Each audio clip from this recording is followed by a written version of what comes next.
All right, so here is the 2020 Toyota Tacoma, new for this year. Now, I got one of these off. So this is my second one. This is the one I'm going to open. I got one of these off of Facebook Marketplace when it first popped up. But since we were kind of in a drought, there was a lot of shipping issues and stuff like that.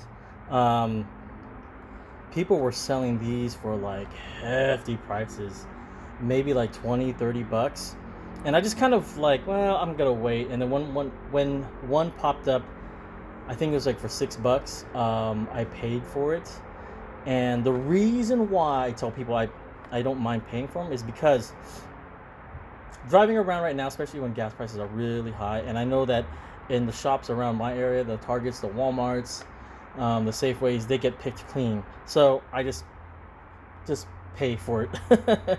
Anyways, let me open this up real quick. All right, so really cool casting.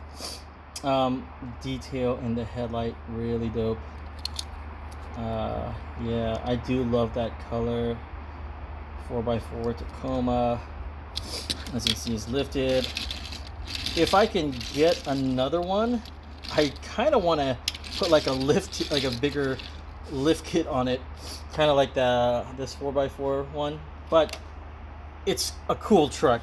I like Toyota Tacomas and Hiluxes and 4Runners, so it's cool to have something like this to add to. And the reason why I had to get another pair of these to open up is because I have a lot of loose trucks that I kind of want to have as a collection. So anyways, pretty cool Toyota Tacoma by Hot Wheels.